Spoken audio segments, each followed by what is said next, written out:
एक जंगल में टूनी चिड़िया रहती थी।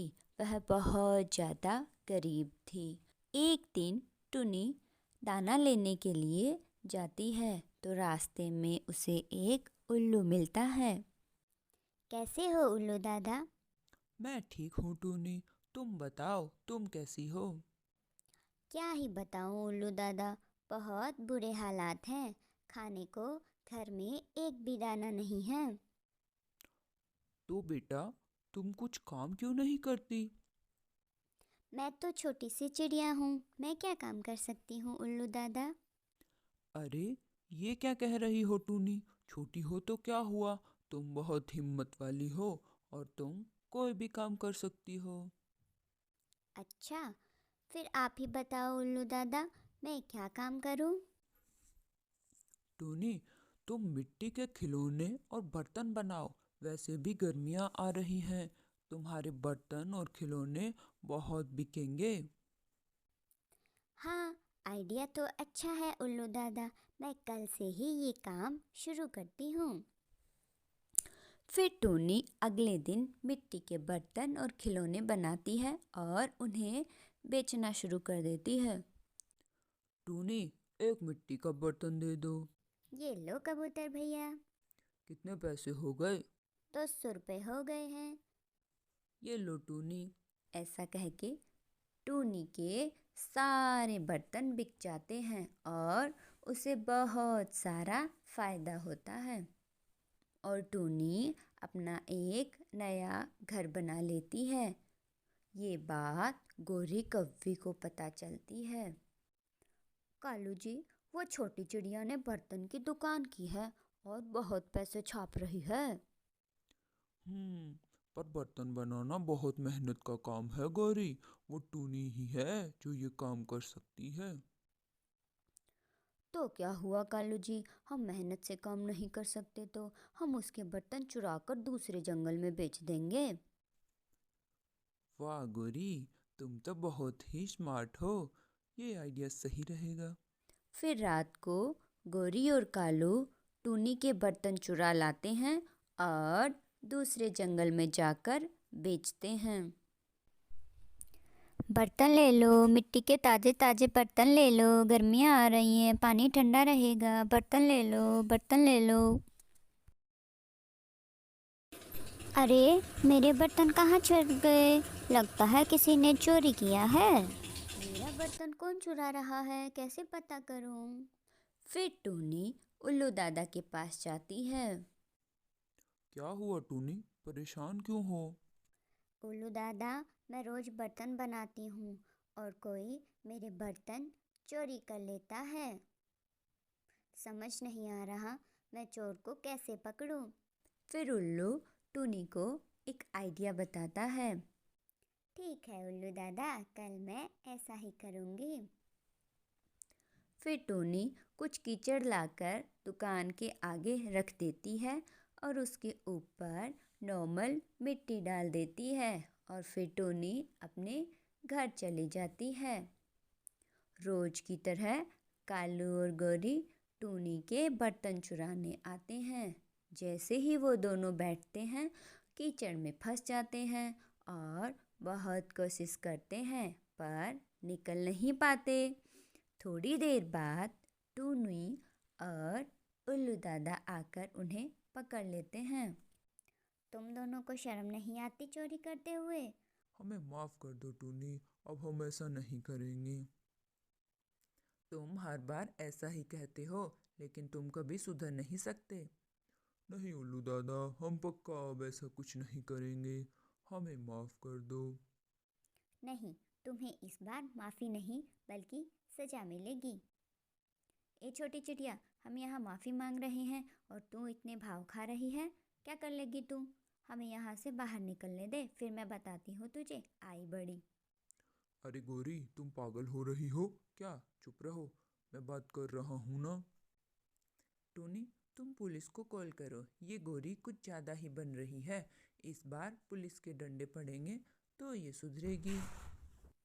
अरे नहीं नहीं उल्लू दादा, मैं तो बस ऐसे ही कह रही थी। आप जो कहोगे मैं करूँगी, बस हमें यहाँ से बाहर निकाल दो और पुलिस को कॉल मत करो। हाँ ठीक है, लेकिन तुम्हें हर रोज मुझे मिट्टी लाकर देनी होगी। हाँ हाँ, हमें मंजूर है। जो तुम कहो हमें सब मंजूर है, बस हमें यहाँ से निकाल दो। फिर वो उनको बाहर निकाल देते हैं। तो प्यारे बच्चों, हमें कभी भी चोरी नहीं करनी चाहिए और मेहनत करके खाना चाहिए। जंगल में टूनी चिड़िया अपनी बेटी के साथ रहती है। जंगल में खाने के लिए बहुत मारामारी चल रही होती है। टूनी पूरा दिन खाना ढूंढती है, तभी उसे एक खाने की पोटली मिलती है। जैसे ही वह पोटली लेने जाती है, एक कौवी वहां आ जाती है।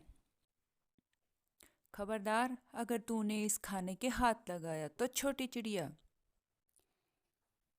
क्यों गोरी कवि, ये खाना तो मैंने ढूंढा है, तो इसे तो मैं ही लूंगी। तुझे जिंदा रहना है या नहीं छोटी चिड़िया? अभी मार मार के तेरा भूत बना दूंगी। आई बड़ी खाना लेने वाली। गौरी, मेरी छोटी बेटी घर पर भूखी है, प्लीज मुझे खाना लेने दो। तू जाती है या नहीं यहाँ से, वरना अभी दे दूंगी मैं तुझे खाना। गौरी बहन, प्लीज मुझे खाना दे दो। तू ऐसे नहीं मानेगी छोटी चिड़िया, रुक जा, तुझे तो मैं अभी बताती हूँ। फिर गौरी अपनी चोंच से टुनी को मारने लगती है। फिर गौरी वह खाना उठाकर वहाँ से चली जाती है। फिर टूनी वहाँ से जाकर एक पेड़ के नीचे बैठ जाती है। हे भगवान, आज तो खाने के लिए कुछ भी नहीं मिला। आज मैं अपनी बेटी को क्या खिलाऊंगी, वो तो भूख से रो रही होगी। क्या हुआ छोटी चिड़िया? लगता है आज तुम्हें खाने के लिए कुछ भी नहीं मिला है। हाँ पेट भैया, मुझे खाने के लिए कुछ भी नहीं मिला, और जो खाने के लिए मुझे मिला वह गौरी कव्वी मुझसे छीन कर ले गई है। अरे चिड़िया, कोई बात नहीं, मैं तुम्हें खाना दे देता हूँ।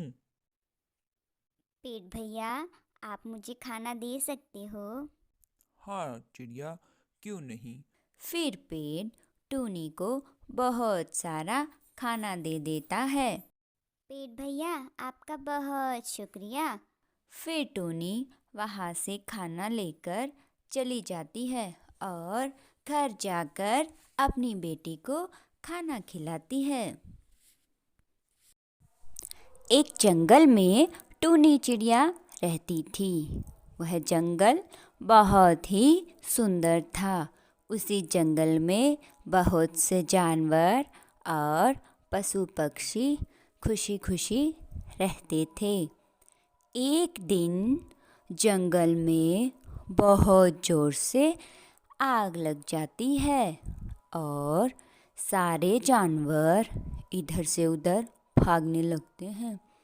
अरे भागो, जल्दी करो, जंगल में बहुत ज़ोर से आग लग गई है।